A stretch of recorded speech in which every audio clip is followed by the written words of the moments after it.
Sejam bem-vindos ao Hora H, o primeiro podcast sobre o humanismo secular do Brasil. Sou Jonas, mineiro residente de Belo Horizonte e faço parte da Humanismo Brasil, um grupo que tem como objetivo fundar uma associação humanista em nosso país.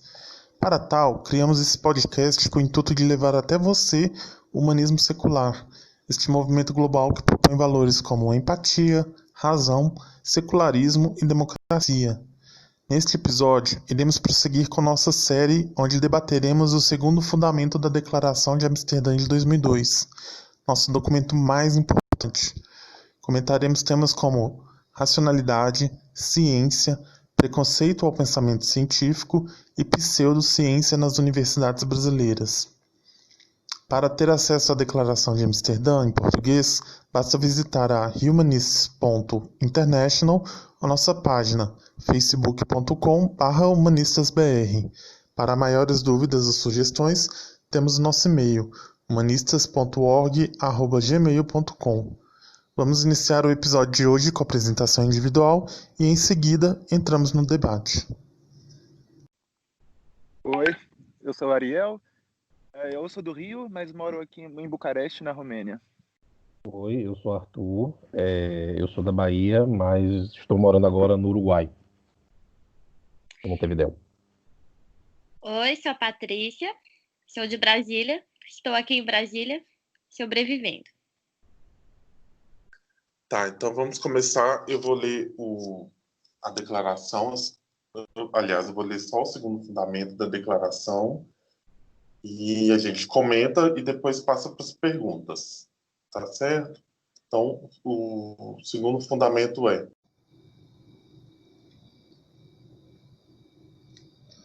busca usar a ciência criativamente, não de forma destrutiva. Humanistas acreditam que as soluções para os problemas do mundo estão no pensamento e ação humanos, em vez de na intervenção divina. O humanismo defende a aplicação de métodos de ciência e livre investigação para os problemas de bem-estar humano. Mas humanistas também acreditam que a aplicação da ciência e da tecnologia deve ser moderada por valores humanos. A ciência nos dá os meios, mas valores humanos devem propor os fins. Bom, eu gosto muito do fundamento, porque pessoalmente eu acho que o meu lado mais humanista é essa parte do racional. Eu tento muito, até na minha vida pessoal, sabe? Quando eu vejo que eu estou fora de mim, assim, eu volto muito. É uma coisa muito importante ser racional para mim. Então, eu gosto muito desse fundamento. Eu acho que é um maior problema que eu tenho com a religião. Eu acho que é isso, é quando eles fogem da racionalidade e começam a tentar explicar coisas reais com explicações supernaturais, sobrenaturais e fogem da realidade. Então, eu gosto bastante desse fundamento. Você falou isso... Pode falar, Ariel. Não, você pode continuar. Eu falei que eu iria participar hoje, mas já estou querendo participar. Porque a Patrícia falou isso de religião, mas me remeteu também às paixões, assim, de quando a gente fica muito envolvido na política, querendo defender cada um político, partido, ou a militância também. Eu acho que aí a gente perde um pouquinho na racionalidade, e que é um erro, porque eu acho que quando a gente está falando de política, de militância e tal, a gente tem que ser racional, tem que ter nosso argumento baseado em dados, em pesquisa e tal. Eu acho que um pouco de tudo, né? Acho que a racionalidade é realmente... ou seja, é a gente agir com base na realidade, com dados que norteiam para isso. Então, eu acho que a gente pode aplicar várias esferas da vida, né? Pois é, eu acho que o humanismo, eu acho que esse é um dos fundamentos que torna o humanismo mais único, porque eu não conheço nenhum outro movimento que foque tanto nessa questão da racionalidade, porque justamente o humanismo é ético, né, que era o primeiro ponto que a gente tratou. Isso é uma coisa comum, muitos movimentos fazem essa afirmação, se dizem éticos. Bom, alguns podem ser de fato menos éticos do que outros, mas todas as grandes religiões E, inclusive, movimentos políticos também, partidos políticos também têm essa coisa ética, mas poucos colocam tanto foco nessa parte da racionalidade. E eu acho que é importante, justamente porque, para você poder ser ético, né? Ser ético é tomar decisões, digamos, que minimizem, que maximizem o bem-estar das pessoas. Para fazer isso de forma eficiente, para fazer qualquer coisa de forma eficiente, você tem que ter uma análise realista da situação que você tem para você poder melhorar ela e para você poder descobrir quais são as melhores formas de melhorar. Então, eu acho que é a mesma base de tudo. Certo. Arthur? Assim como a Patrícia, eu acho que esse é o ponto que mais me envolve, digamos assim, porque realmente a racionalidade, eu acho que é o que falta mais no mundo. Eu acho que se o mundo fosse mais racional, a gente teria um mundo com mais qualidade e seres humanos com mais qualidades. E eu acho que a racionalidade, entre outras coisas, a racionalidade ela é libertadora, né? Porque quando você começa a pensar racionalmente, você imediatamente começa a questionar os tabus e com isso você começa a se libertar, a ter um pensamento mais livre. Então a racionalidade e a ciência são muito libertadoras. Eu lembro, assim, só para fazer um parêntese, eu lembro quando eu me descobri ateia, digamos, eu tinha muito problema com isso porque eu fui criada numa família religiosa, né? Não muito, mas eu fui criada. Então eu tinha aquela culpa de que eu tinha que acreditar. E quando eu me entendi ateia, foi muito libertador. Foi muito libertador porque eu consegui juntar o que fazia sentido para mim com aquela realidade. Quando eu tinha que juntar uma realidade ditada para mim, a existência de um Deus, alguma coisa assim, eu tinha muita dificuldade. Então realmente eu senti isso. Foi bem libertador para mim. Porque quando eu li esse fundamento na primeira vez, eu já liguei com a ciência, né? Ele está afirmando que esse movimento é baseado na ciência, né? Não só na ciência, na filosofia também, em tudo que usa aí da racionalidade. Tá. Podemos passar para a pergunta, então? Uhum.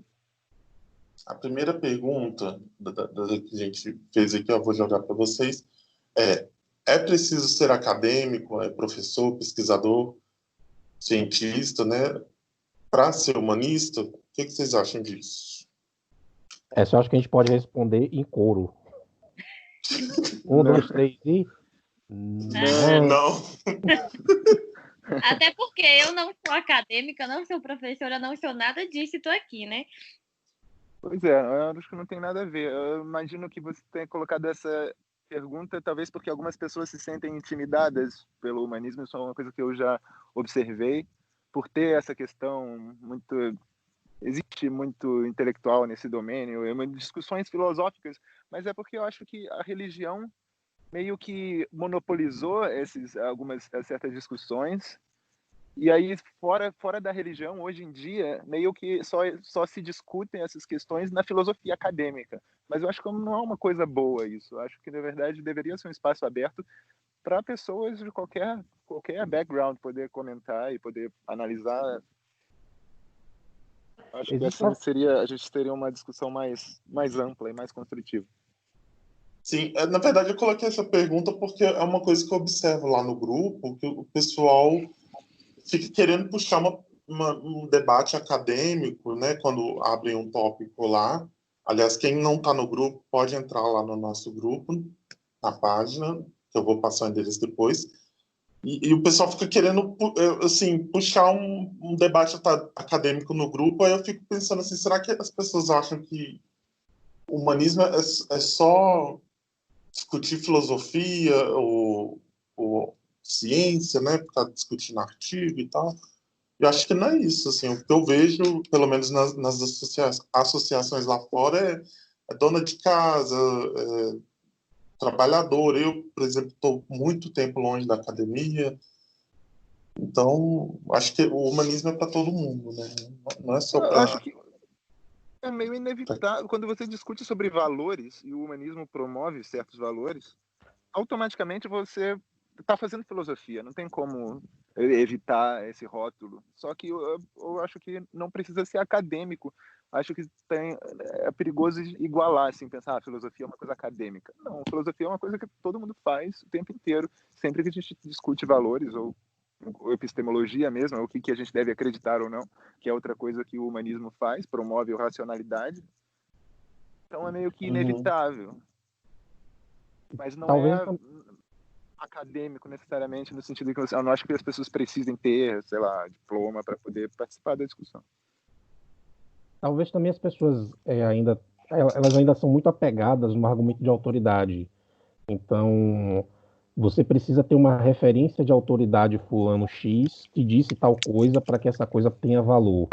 E aí, como o humanismo vem desse aspecto filosófico, as pessoas associam o humanismo também a essa coisa de necessidade de autoridade.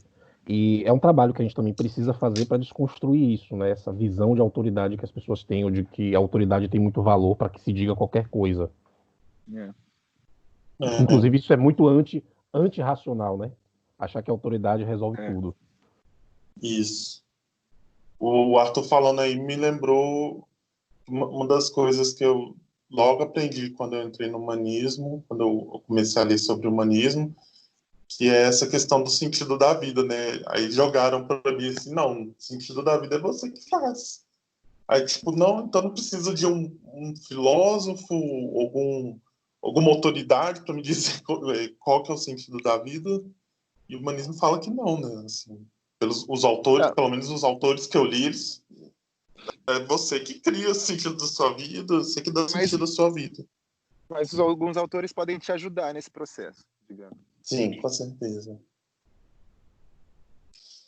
Nossa, então já respondemos a primeira pergunta. Vamos para a segunda? Então vamos para a segunda pergunta. O que significa utilizar de forma criativa e não destrutiva? Essa passagem, logo a primeira passagem, né? Busca usar a ciência criativamente, não de forma destrutiva. Como vocês interpretam isso? Tem muito a ver com o que o Ariel falou, né? Que é usar isso para o bem-estar social. Então, é realmente usar a ciência para isso, né? Para maximizar os benefícios como sociedade. E aí, isso a gente alia a racionalidade com a ciência. Pelo menos é isso que eu entendo. A ciência também já produziu coisas ruins, né? Se a gente pensar que todo o aparato tecnológico que gerou a Primeira e a Segunda Guerra Mundial, a bomba atômica, vieram de uma produção de conhecimento científico amplo, né? Que se desenvolveu muito no século XIX. Quer dizer, os produtos da ciência não necessariamente são bons. Os produtos da ciência, às vezes, são ruins. A gente tem que bater na tecla e lutar para que a ciência se foque em produzir bons produtos que melhorem a qualidade de vida e o bem-estar das pessoas e das sociedades, enfim. Porque por trás das ciências a gente tem pessoas, né? Assim, quem faz Exato. ciência são pessoas. Então a gente tem que. Aí isso que eu acho que a gente alia a ética, né? Por isso eu acho que o humanismo fala da ética também, a racionalidade e a ciência. Pois é, e no caso, essa declaração de Amsterdã, ela é de 2002, a versão atual, mas a original é de 52, então eles estavam bem com bomba atômica, estava bem na mente das pessoas. Na memória, né? Bem recente. Mas eu acho que, ultimamente, a ciência tem sido bem mais criativa do que destrutiva, assim. Pelo menos é o que eu acho. Pois é uma discussão complicada. Tem, por exemplo, essas discussões das redes sociais, da internet, claro que tem um impacto positivo, mas ao mesmo tempo tem também todos aqueles seus problemas, né? E é sempre uma coisa que a gente tem que estar analisando. Isso está servindo bem à sociedade, essa tecnologia? Como a gente pode melhorá-la? Exato. Eu acho que também... Pode falar, Arthur. Mas aí também é papel também de quem faz ciência procurar, digamos, reduzir esses danos, né? Porque, vamos colocar assim, que existem, entre aspas, efeitos colaterais de coisas que, mesmo que são boas, apresentam, né? Produzem esses efeitos colaterais. Então, também é papel do cientista, da pessoa que está produzindo a ciência, reduzir os danos desses efeitos. Pois é, porque quase qualquer coisa a ciência é uma ferramenta, né? Pode ser usada para bem ou para o mal. É verdade. Eu acho que essa passagem, ela revela um pouco da característica que está ligada à nossa última pergunta, né, que é o humanismo como norteador da ciência. Ele está colocando, assim, eu penso assim, o cientista que tem o humanismo como valor, então ele vai procurar criar, pesquisar, não sei, coisas construtivas, né, não destrutivas. Eu acho que diz um pouco isso, essa passagem. Na Não verdade, sei se todo mundo concorda. a ciência mesmo é neutra, né? As pessoas descobrem como o mundo é, como a realidade funciona, e a partir disso a engenharia ou a tecnologia, que é a ciência aplicada, ela que pode ser aplicada para o bem ou para o mal, mas a ciência em si é neutra. Ainda bem que o Ariel tá aqui para nos lembrar, e eu não tomei café. Eu tô meio lento. E existe um outro aspecto, que é o aspecto da ética, que por exemplo, hoje, há muitos anos já existe esse aspecto ético, ele já é cobrado em algumas áreas, então quem trabalha na área de saúde, por exemplo, sempre na hora que vai fazer uma pesquisa, tem que submeter essa pesquisa a um comitê de ética. Isso nas humanas chegou há muito pouco tempo, se você comparar com a área de saúde. E quando chegou já enfrentou muita resistência, né? Porque as pessoas não estavam acostumadas com isso. Mas isso é um aspecto que tem sido tratado na ciência, quer dizer, é cada vez mais importante se falar em ética quando se faz ciência, ou seja, fazer ciência com ética e não fazer ciência pela ciência, custe o que custar. E aí a gente entra em vários outros debates, né? Assim, o debate atual também é porque agora a ciência ela tá ficando política, né? Certas coisas que não eram políticas e agora elas estão sendo politizadas. Então, coisas que não eram debatíveis, a ciência está tendo que debater, está tendo que provar algo que já foi provado, né? Então, assim, também é outro desafio novo, digamos. Eu digo assim, no Brasil e nos Estados Unidos, particularmente.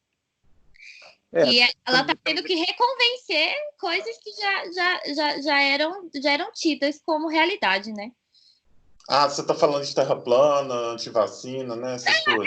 A gente vê até agora, assim, com o coronavírus, a gente vê muita gente questionando o uso da máscara, questionando sequer se o vírus existe, porque a gente vê gente falando que não, que é a invenção da China, enfim. Então a gente está tendo que debater muita coisa que a gente já achava que tinha ficado para trás. Então acho que a ciência tem um papel mais importante agora, que é convencer as pessoas de novo do que é ciência, do que é realidade, né? Tem outra questão, além de usar a tecnologia para o bem ou para o mal, a questão de usar a ciência também, a ética de pesquisar certas coisas, né? Existem alguns assuntos que são tão tabu que às vezes as pessoas acham que não deveriam ser estudados. Por exemplo, diferenças biológicas entre raças, ou diferenças cognitivas biológicas entre raças, né? Essa é uma coisa extremamente polêmica. Tem muita gente que se recusa a estudar. E tem um cara que publicou aquele The Bell Curve. Ele tem uma discussão com Sam Harris também, e eles discutem bastante sobre isso. E é uma área complicada, realmente delicada. Eu acho que certas descobertas científicas, mesmo que sejam verdade, por exemplo, supondo, o que não acho que seja real, mas se descobrisse que de fato alguma raça ou alguma minoria tem de fato uma desvantagem biológica, estatística, que implicações isso teria, né? Porque isso serviria de munição para muitas pessoas, muitas ideologias racistas, muitas ideologias imorais. E a gente não quer dar essa munição para eles. Então, como a gente lida com isso? É uma pergunta realmente difícil. Complicado. Nossa, eu tenho tanto questionamento sobre isso que eu acho que a gente vai fazer um programa sobre isso, viu? Eu não vou nem entrar agora aqui. Ariel, eu também acho. Ariel falou isso, me lembrou a cura gay, né? A cura gay entra muito nesse aspecto. Eu lembro que quando você estava nessa discussão, começou-se um debate sobre qual seriam as causas, digamos assim, da diversidade sexual humana, se seria biológico, se é inato, ou o quê. E já apareceram aí algumas vozes para dizer, para que vocês querem saber isso? Para promover a cura? Pois é. De fato, isso eu acho que é um assunto que merece um podcast inteiro.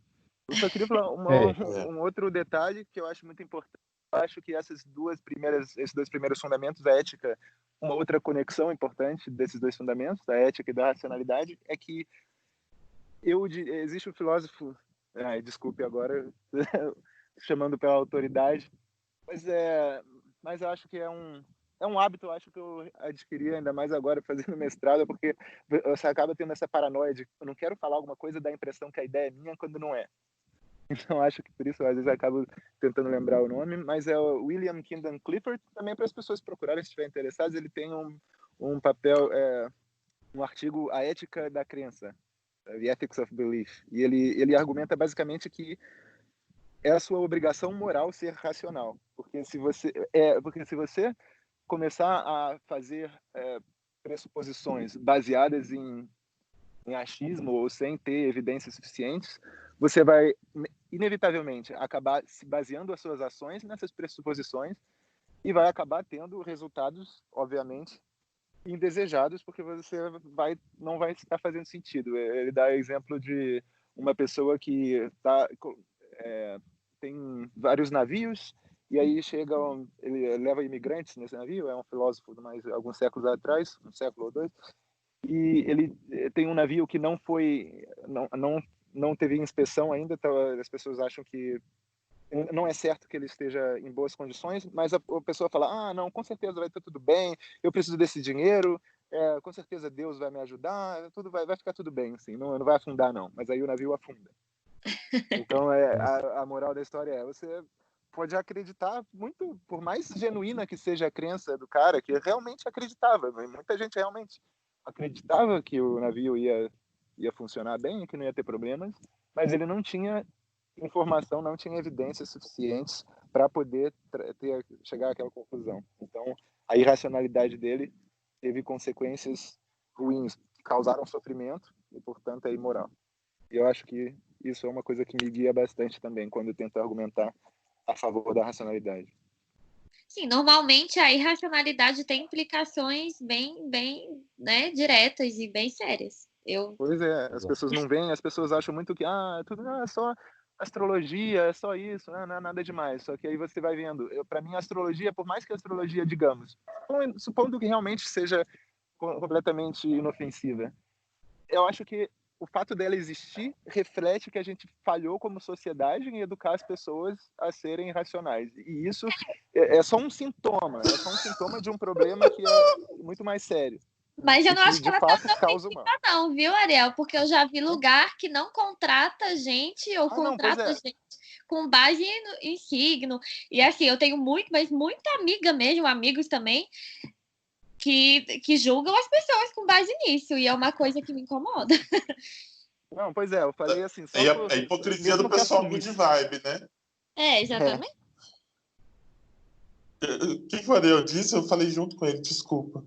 Não, eu só falei que mesmo assumindo, só assim, for the sake of the argument, só assumindo que seja inofensiva, mesmo assim é problemática a gente aceitar ela só porque é inofensiva. Mesmo se fosse, embora eu concorde que não seja, mesmo se fosse inofensiva, eu acho que valeria a pena lutar contra, porque é um sintoma de uma coisa mais profunda, de um problema mais profundo, um problema que se manifesta de outras formas, muito mais danosas. Isso. E a astrologia é uma coisa engraçada, porque a astrologia, eu encontro mais resistência nas pessoas em debater a astrologia do que, às vezes, até as religiões ou algo assim. Talvez tenha a ver com a bolha em que eu vivo, né? Mas é um assunto sempre bem polêmico. O Ariel falando aí me lembrou algum filósofo que eu li, eu não vou nem falar o nome aqui para não dar mancada, porque eu não tenho certeza, e nem lembro se isso foi um argumento dele mesmo, ou eu que processei depois, alguma coisa assim, mas falando que porque a democracia é um valor do humanismo também, né? Então, para a gente ser democrático, a gente tem que realizar ações, né, baseado na racionalidade. A gente não pode ceder a paixões, a fé. Aí o Ariel falou isso, aí me veio à cabeça também. Isso. Você saberia que alguém que diz alguma coisa sobre isso, Ariel? Sobre o que exatamente? Essa questão sobre a necessidade da racionalidade para a democracia ser democracia. racional. Não, eu acho que o que eu já descrevi é a necessidade de tudo ser racional, na verdade, o que eu acredito e que esses filósofos que eu concordo, esse que eu mencionei, promove, é que qualquer projeto tem que estar baseado na razão. Senão você vai ter consequências absurdas que você não está procurando. Exato. Então tá, gente, vamos para a terceira pergunta. Aí eu vou pedir para a gente voltar àquela discussão que a gente teve antes da gravação. O que é cientificismo e como isso atrapalha o avanço da ciência? Além disso, eu incluí a pergunta, o comentário que o Arthur fez antes da gente começar a gravação, que é como combater a pseudociência. Não foi isso, Arthur? Foi. Tá, então, São meio que coisas começa. aglutinadas, né? Isso. Então vamos lá. Quem quer falar? Qual que o cientificismo tem alguns sentidos aí, né? Mas o que eu quis usar aqui foi uma observação que eu fiz, né? Baseada no Facebook, né, nos comentários de Facebook, que é quando o pessoal usa esse termo, você está sendo científico demais. É nesse sentido, né, que a gente está usando cientificismo aqui. Quando a pessoa,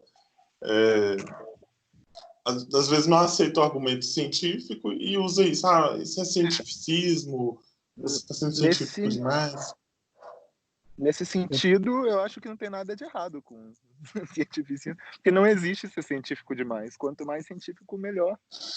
E pronto. O único sentido em que eu discordaria seria talvez algum sentido muito filosófico de existem outras formas de conhecimento, como, por exemplo, as ciências formais, digamos, que não ser matemática, lógica e filosofia, que não são ciências, mas são ainda assim formas legítimas de conhecimento.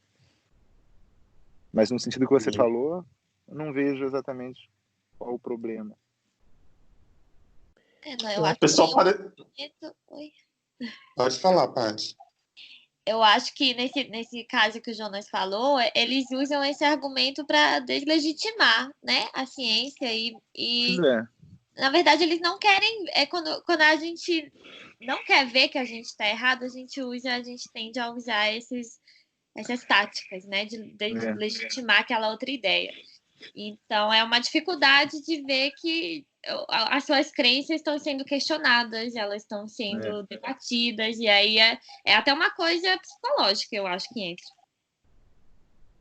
Eu acho que também existe as pessoas não entendem muito bem a ciência. Eu acho que elas veem às vezes a ciência de uma forma muito estreita, assim, tem uma definição muito estreita de ciência e acham que a ciência é só física, não sei o quê.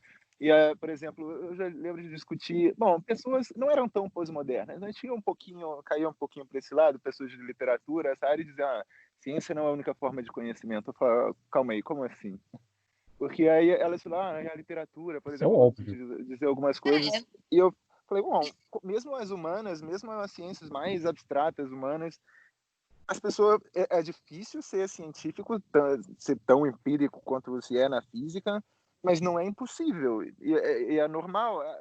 Quando eu digo ciência, eu incluo ciências sociais, inclusive, todas essas coisas. Na verdade, eu incluo tudo que não seja pseudociência, simplesmente.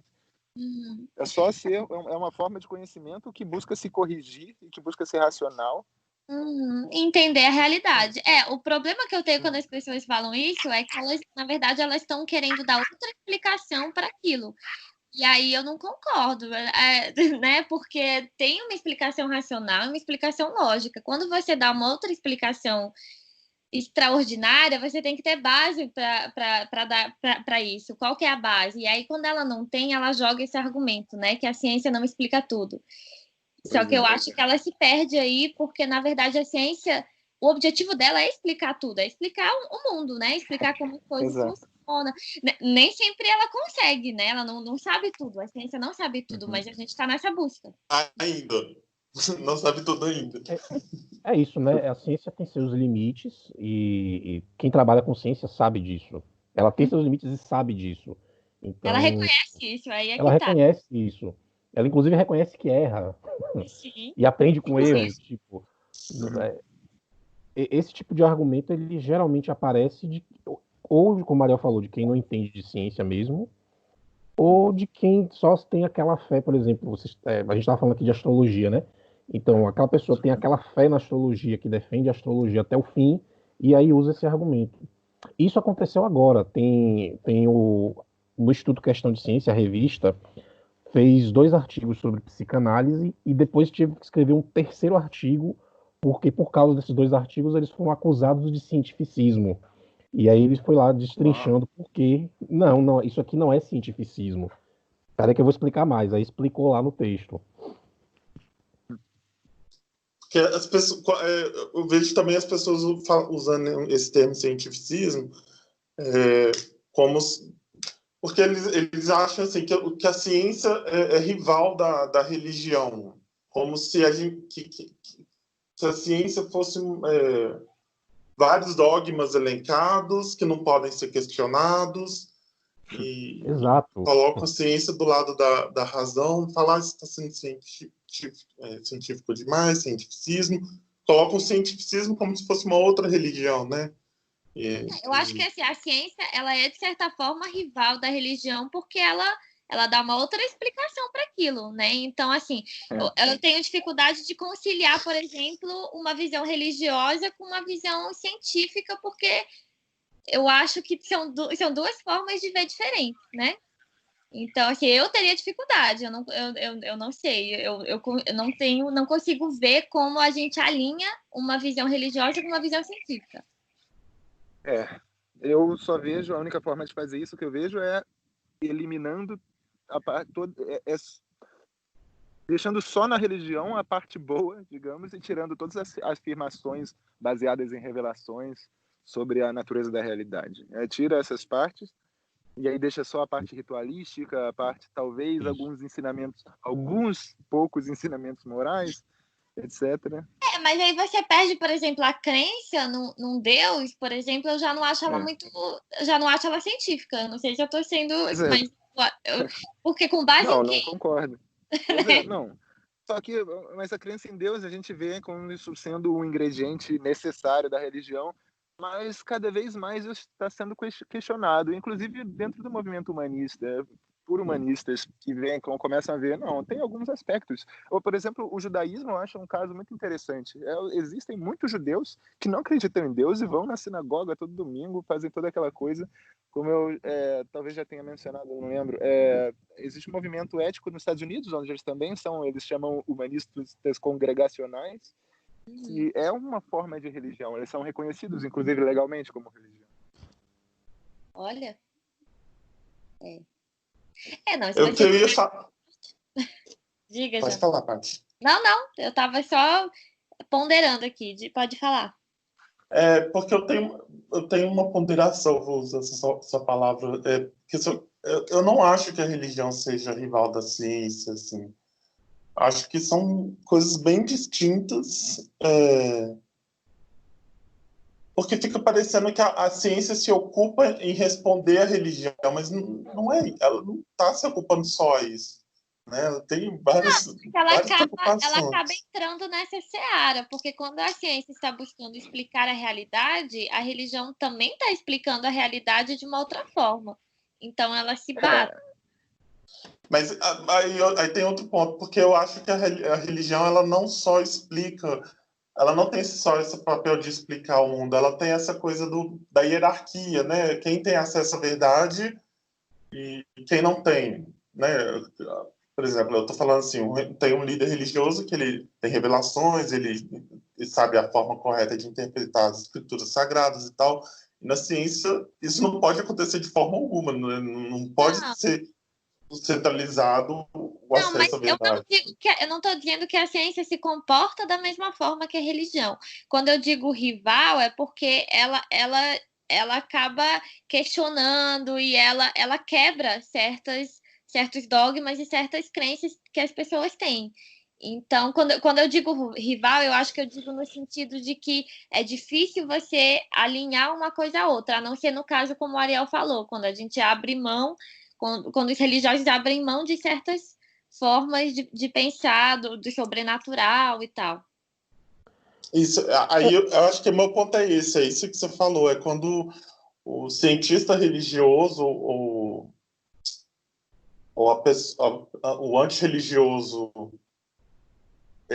quando eles... nossa, perdi o que eu ia falar.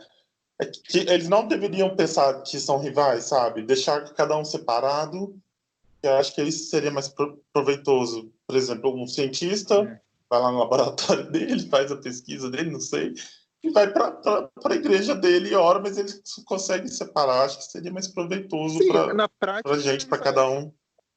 Na prática é isso que acontece. Na prática é isso. Muitos têm cientistas, quer dizer, cada vez menos, mas ainda existem cientistas religiosos que acreditam em Deus, acreditam em superstições e no sobrenatural, mas fazem o trabalho deles de forma profissional, sem deixar a religião escapulir para o trabalho. Isso, exato. Isso. Ciência não é, eu acho que ciência é rival da religião. Eu acho que a ciência e religião entram em conflito em alguns pontos. Né? E especialmente nos pontos em que existem coisas da realidade que a ciência já explica. Já existe uma explicação científica para aquilo. Né? Aí nesse ponto começam os conflitos. Alguns religiosos readaptam. Né? Então, quando se fala em evolução, por exempo, todos os católicos que eu conheço readaptam, eles não negam a evolução. Mas existem outros que se mantêm. Dizem, não, ciência, aí fala, a ciência está errada,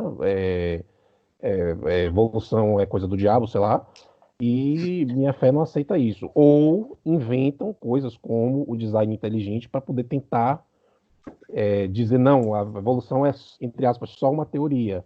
Mas em relação a outros pontos, não, porque se fosse assim, nenhum religioso ia tomar remédio quando ficasse doente, nenhum religioso ia usar celular, porque tudo isso é produto de conhecimento científico, né? São conhecimentos científicos que foram produzidos e gerados. A maioria das pessoas, ela usa ciência de uma hora, e aí tem horas que ela vai para a parte da religião. Mas eu não acho que as duas formas são alinhadas, entendeu? É nesse sentido que eu estou falando. Você não está sendo científico quando você acredita em Deus. Sim, mas é porque as pessoas são complexas. Sim, exatamente. São formas mas diferentes eu estou tratando de ver. como eu não estou falando de pessoas. Eu estava falando de uma forma de ver e outra forma de ver. Isso, são formas de ver diferentes, mas as duas podem habitar na mesma pessoa, né? As duas formas. Claro. Eu acho muito necessariamente é conflitante.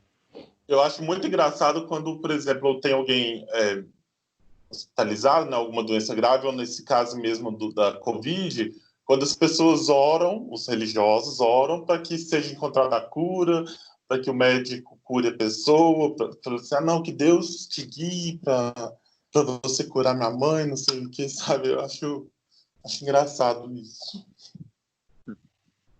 Silêncio, cri, cri, cri, cri. Então, é isso. Na prática, o que acontece é isso. As duas habitam na mesma pessoa. Na prática, isso acontece. Com a grande maioria das pessoas, né? Tá, pode falar. Não, que eu estava lembrando aqui que o Arthur falou, que, né, que o conflito aparece quando a ciência afirma uma coisa e a religião afirma outra.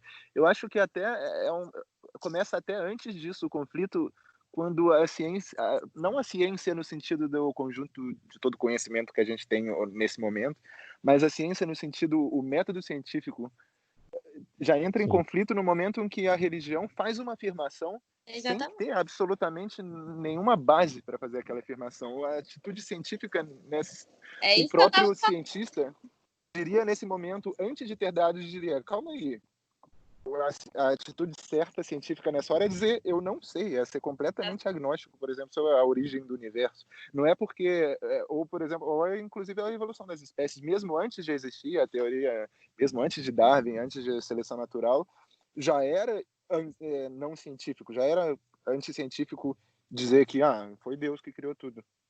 Então, eu também acho. Nossa, esse papo tá me lembrando uma vez que eu comecei a academia. Não, mas olha só, tinha um instrutor lá E aí ele era super evangélico e tal. E eu tava bem assim, bem descobrindo como ateu e tal. E aí ele descobriu que eu era ateu e perguntou: então você acredita que o homem veio do macaco? Eu falei: acredito. Essa é clássica. Aí Essa é ele clássica. começou a fazer bullying comigo por causa disso, falando assim: olha, ele acredita, chamando os outros, né? Ele acredita que o homem veio do macaco, não sei o que, começou a imitar Isso é outro macaco. problema, né? Porque Que assim, isso, o cara? homem não veio do macaco, ele veio do ancestral em comum ao macaco. E as pessoas Nossa, colocam num balaio. É. E é, mesmo que tivesse vindo do macaco, qual o problema? Eu acho pois interessante é. isso. A gente Não, tá, é a que gente eles tá acham que é o discutindo. macaco atual, o macaco que a gente vê, esse macaco, eles acham que a É. gente veio desse macaco, e na verdade não, né? É. Eu Eles acho acham que engraçado a é gente. tipo Pokémon, sabe? O macaco chega numa certa fase da vida, ele vira humano. Exatamente. Tipo, aquele É, macaco lá daqui a pouco vai virar humano. É. eu acho Diga, engraçado a gente estar Arthur. discutindo racionalidade, né? E nesse ponto, muitas vezes, quando você diz que não acredita em Deus, que não acredita em religião nenhuma, parece, sei lá, brotar um espírito de racionalidade nas outras pessoas que elas começam a dizer isso, né? É, então você acha que o homem veio do macaco? Explique de onde veio a vida, se Deus não existe. Explique de onde veio a Pois vida, é. se Deus não Não, É. existe. o que eu ouço Brota a muito racionalidade do também nada. o que eu ouço muito também é que assim, mas se você não acredita em Deus, você acredita no quê? Aí eu falo, gente, eu acredito em muita coisa. Eu acredito nas pessoas, eu acredito na ética, né? Assim, É. acha que se não tem Deus, a gente não tem nenhuma base ética, a gente não tem, né, nada que norteia. É. Pessoal, a gente já está tá passando um pouquinho os 40 minutos. Tem mais algum comentário sobre essa pergunta? Essa pergunta rendeu. A gente Não. tem que. Vamos falar um pouquinho Agora de a como. pergunta mais, porque acho que a gente já Tem mais alguma pergunta? Olha, eu acho que falta a gente falar como combater a pseudociência e o humanismo como norteador da ciência, se isso é verdadeiro ou falso. 5 minutinhos, como destruir a pseudociência. Vamos lá. É, Me Eu explica vou aí, nessa eu também. quero saber como é que eu faço isso. É difícil. Eu acho que esse é mais um daqueles assuntos que a gente precisa de um episódio inteiro. Eu dei uma palavra, educação. Bom, boa. essa é a melhor forma. Uma Eu educação acho que para introjetar o pensamento científico nas pessoas. Isso. Eu E acho de que tem que explicar o que é ensinar. ciência. Explicar o que é ciência, porque as pessoas têm uma visão também deturpada do que é ciência. E por isso, Pois é. isso é uma boa parte por causa disso que as pseudociências fazem sucesso. Porque as pessoas entendem ciência ou como um conjunto de respostas, então a resposta é essa, a explicação científica é essa, ponto, isso é ciência. Ou com uma espécie de tecnia linguística, então eu posso chegar aqui e falar, eu vou usar o exemplo de um canal, talvez vocês conheçam o Fantástico Mundo de Clarion, que você pode dizer assim, não, isso aqui é um processo de lobomorfização espontânea que acontece com a pessoa quando está na lua cheia, que acontece uma protuberância maior do Eita! beiço, que existe uma ampliação dos pelos púbeis e etc e tal, e com isso você está explicando o que é o lobisomem. Eu posso te dar toda a tecnia linguística possível para te explicar cientificamente, entre aspas, o lobisomem. E as pessoas acham que isso é ciência, né? Porque falta uma educação científica mais apropriada para essas pessoas, para entender que ciência não é resposta pronta, ciência não é tecnia linguística, e ciência também não é autoridade, porque tem isso. Einstein disse isso, tá? Circula um monte de coisas que Einstein supostamente disse. Einstein disse isso, então é científico. Então, acho que a educação é o ponto mais importante. Pois é, eu acho que as pessoas deviam aprender epistemologia nas escolas, devia ser uma matéria obrigatória, mas eu acho que até a gente chegar lá é meio complicado. O problema é que a pseudociência, ela já entrou na academia também, ela já entrou, né? Então, assim, eu acho que é um trabalho mais difícil ainda, porque eu conheço gente muito bem educada, inclusive, e que eu tive problemas, assim, eu lembro que eu tive uma terapeuta que aí ela quis aplicar reiki. Putz. Oh, meu Deus. E aí, assim, eu admirava, até aquele momento, eu admirava aquela pessoa intelectualmente, eu tinha, assim, e aí isso quebrou um pouco, porque ela começou a usar argumentos do chi, porque o reiki tem um negócio de chi, não é isso? Um negócio de chi. E ela começou a explicar É isso mesmo. cientificamente para mim. Ela abriu um PowerPoint e ela colocou a coisa como parte como científico. E naquela época eu era mais jovem, eu não questionei tanto, mas eu lembro que eu cheguei em casa e eu fui procurar. Falei, gente, mas será que isso é científico? Porque ela passou isso para mim. Ela passou como se aquilo fosse dado, era uma coisa assim, é ciência. E ela era engenheira. O que eu acho mais incrível é que você chega em casa e procura na Wikipédia todas essas coisas. No primeiro parágrafo que escreve, é uma pseudociência, não tem evidências. Mas isso é hoje. Exatamente. Mas como chegar ao fato de uma engenheira e psicóloga passar aquilo para mim como se fosse, entendeu? Pois é. Essa coisa da Wikipédia é de hoje, viu? Não é de sempre, não. Eu não sei de quando é essa história que a Patrícia Deve tá falando aí. ter uns 6 anos, por aí.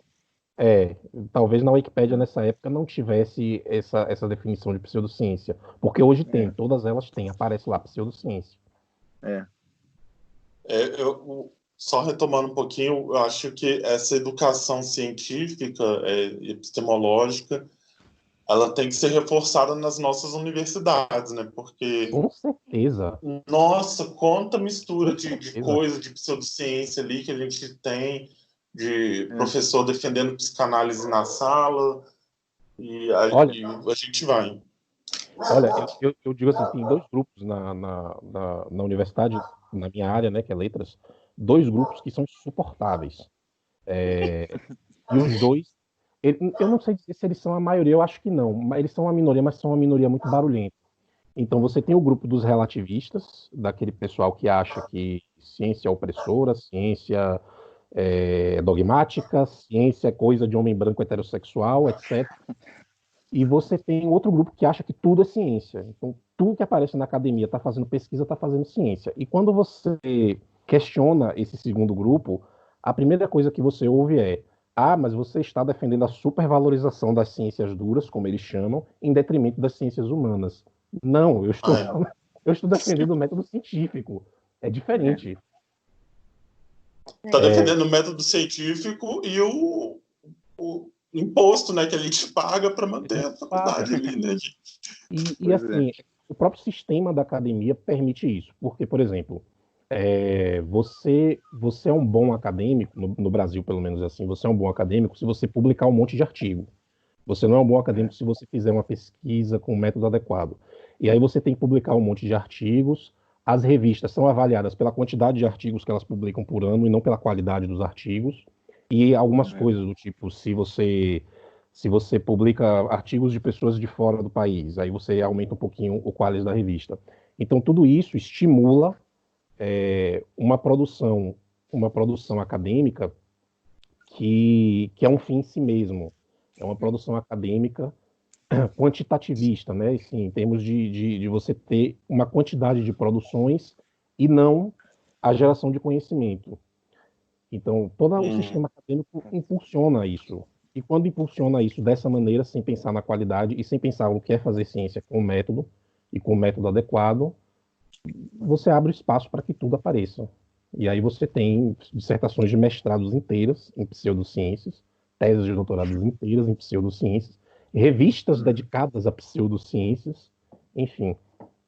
Arthur, se eu não me engano, por exemplo, a homeopatia, ela não é registrada no Conselho de Medicina? Tem alguma coisa assim. Sim. Porque ainda tem isso, né? Eles se articulam politicamente para conseguir os espaços. Mas acho que eles estão perdendo espaço ultimamente, a homeopatia. Eu acho que, por exemplo, o próprio governo no SUS, se eu não me engano, tem hoje em dia tem acupuntura, tem reiki, tem uma coisa que o próprio governo está financiando. Então, assim, é claro que a solução é a educação, mas o que eu digo é que é bem mais complicado do que isso, né? Porque já está lá. A educação, tanto nas escolas, mas também uma coisa que, na medida que nós nos tornarmos uma associação maior e com mais pessoas e tal, a gente também poderia tentar fazer tentar promover todo tipo de conteúdo que eduque nessa área. Isso. E eu acho que uma coisa importante também, a nível internacional, os humanistas fazem muito isso. Mas uma coisa que eu acho que é importante também, que eu venho pensando ultimamente, é que eu tenho mudado a minha estratégia por vários motivos. Eu acho que a gente poderia ter... Existe muito essa imagem de que ateu cínico que não acredita em nada e fica zoando as pessoas, chama de burro quem acredita em astrologia. Então, Quem as pessoas nunca? já... Então as pessoas já chegam muito na defensiva. O que eu tenho tentado abordar ultimamente, mas ainda, bom, não sei com quanto sucesso, ainda não. Eu estou começando agora, é tentar pensar, ok, o que isso traz para você? O que a astrologia traz para você? Porque eu não estou negando que talvez tenha algum benefício para você isso, mas o que é importante é você pode usar. Existe uma coisa, eu não sei se vocês conhecem, mas o tarô, por exemplo, está ficando cada vez mais uma coisa meio adotada assim por inclusive ateus, está virando uma coisa meio cool assim.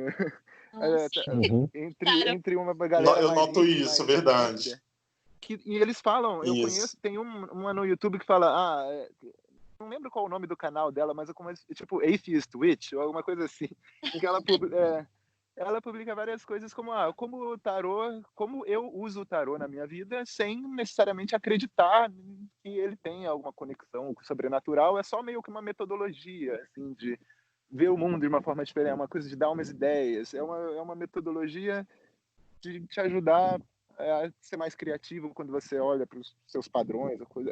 E nesse sentido, eu acho que inclusive a psicanálise também, porque a psicanálise foi mostrada, se não me engano, agora eu não vou botar a mão no fogo aqui para falar de dados ou que foi mostrado cientificamente, mas se eu não me engano, é possível que ajude algumas pessoas pressupor que fazer aquelas Você propõe pressuposições é isso. psicanalíticas pode ajudar, mas isso não quer dizer que elas sejam verdade. Eu estava conversando com um amigo recentemente sobre isso, estava falando, eu acho que, na verdade, da mesma forma que os psicodélicos estão sendo usados nessa área da saúde mental, justamente por eles terem esse efeito de fazer você reinterpretar várias coisas e dar como se fosse uma chacoalhada no cérebro e nos padrões de pensamento. E eu acho que o tarô pode, ou a psicanálise, ou eu estava, como eu falei, estava falando com esse amigo, até, sei lá, não psicanálise, mas terapia, tem um monte de tipo de terapia hoje em dia, né? Então, tanto como a terapia psicanalítica pode ajudar, uma terapia baseada em Senhor dos Anéis ou em RPG, Dungeons and Dragons, pode ajudar Musicoterapia. também. Musicoterapia, pois é, você pode fazer aquele jogando RPG, como é que chama aquele jogo? Magic, que o pessoal jogava na minha época, não lembro. Você pode usar isso para alguma forma construtiva. Eu Você acho não que a precisa questão, acreditar que aqueles mitos são reais. eu acho que a questão, bom, aí tem duas coisas, né? Primeiro existe a questão de que se de fato cada uma dessas coisas aumenta as benefícios, né, dos tratamentos, ou o que quer que você queira. Se aumenta a benefício, aumenta a benefício. Você não tem como negar que aumenta ou que não aumenta. Tem que ter uma pesquisa para mostrar se aumenta mesmo ou não. Agora, aí vem o princípio ético de você pensar se aumenta a benefício, ok, aumenta a benefício. Agora, aumenta pelos motivos que eles dizem que aumentam, e se não aumenta pelos motivos que eles dizem que aumentam, é ético a gente continuar defendendo que eles defendam esses motivos, ou que eles apontem esses motivos como reais quando eles não são? Isso é uma coisa a se pensar de fato. Pois é, concordo. Eu acho que a gente deveria simplesmente oferecer essa resposta para eles, dizerem, você quer dizer que quando você defende a psicanálise, você quer dizer que ela é útil ou você quer dizer que ela funciona necessariamente dessa forma? Desse jeito, com esses aspectos, exatamente. Ari, outra forma assim que eu tenho tentado, em vez de chegar negando, às vezes eu pergunto, né? Assim, mas como você sabe que isso funciona? Entendeu? Então, em vez de chegar assim, falar, isso aí é balela, isso é burrice. Talvez o que funcione mais é a gente tentar entender de onde aquela pessoa está vindo, de qual necessidade ela está buscando atender com aquilo. Exato. Você está me lembrando o livro que eu li agora, sobre comunicação não violenta. Eu também li, então é por isso. Essa questão, por exemplo, agora com a Covid-19, surge muito essa questão por conta da cloroquina, né? que tem uma caceta. É só procurar aí no Google, você vai achar, defendendo o uso e dizendo eu usei, meus pacientes melhoraram e tal. E eu acho que a abordagem com esses médicos tem que não exatamente partir do pressuposto de que eles são ou mal intencionados ou burros, às vezes são mal intencionados mesmo, mas eu não acho que seja a maioria, não sei, mas acho que não. Mas de você entender que esses médicos, eles também ficam desesperados, porque eles estão vendo os pacientes morrendo e eles querem salvar a vida dos pacientes. Então, esse desespero pode fazer com que eles coloquem os pés pelas mãos. Então, quando você aborda essa questão com esses médicos e com as pessoas, outras pessoas também, que defendem, né, o médico X disse isso, você partir desse pressuposto primeiro e dialogar com esse pressuposto, eu acho que traz outros resultados. Eu acho, suponho. E traz outros resultados que não seja você indo dizendo, você é burro, você não entende de ciência, você não sabe que ciência não diz isso, isso é anticientífico. Você já quebrou uma ponte de diálogo quando você chega dessa forma. A gente não pode chegar com arrogância, né? A gente tem que abrir o diálogo. Quer dizer, se valer a pena também, né? Às vezes tem pessoa que... Claro. Gente, vamos encerrar. A gente já passou todos os limites de tempo. Eu vou falar... se alguém quiser se despedir, pode se despedir. Eu vou falar os nossos endereços depois. Se alguém quiser deixar endereço aí também para contato e tal. Ok. E é isso, vamos encerrar. Acho que já falamos demais, o assunto rendeu bastante, mais do que... A última pergunta, eu acho que está meio que respondida, né? Porque que a pergunta é o humanismo como... O humanismo é norteador da ciência, né? Okay. Eu acho que... Porque quando... Falando naquele caso do cientista religioso, eu imagino que ele deveria usar os valores do humanismo e não da religião, mas isso é o que eu penso. Pode... Oi? Não. Mas eu acho que... Não sei se alguém discorda. Se ninguém discorda, então vamos encerrar aqui. Então vamos às despedidas. Pode começar, Deus, se você quiser deixar algum endereço, alguma coisa. Eu sou Ariel Pontes, eu escrevo num blog chama Ghostless Machine no Facebook. Na verdade é uma página do Facebook, e atualmente eu estou escrevendo no Medium. Lá vocês encontram mais informações. Beleza. Tu? Eu sou Arthur, não tenho blog nenhum, nem nada por enquanto. Só a página mesmo que o Jonas vai recomendar aí no final. Mas é isso. Esse tema é muito interessante e futuramente vai gerar muitos e muitos outros podcasts. Com certeza. Dá pra tratar um só por cada pergunta dessa, pode dar um podcast inteiro. Paty? Bom, eu sou Patrícia, eu também não tenho nenhum blog, nem nada, mas eu acho importante a gente dar o nosso e-mail e quem tiver perguntas, quem quiser, né, interagir com a gente no podcast, a gente aceita bastante. A gente tem o humanistas.org@gmail.com, quem quiser perguntar lá. E no Facebook pode mandar mensagem por inbox ou nos comentários lá, que é o facebook.com/humanistasbr, que a gente responde. E tem o link para o nosso grupo também lá, que a gente conversa bastante. Conversa bastante não, depois a gente conversa lá. E é isso. Então, obrigado por todos que ouviram, que participaram.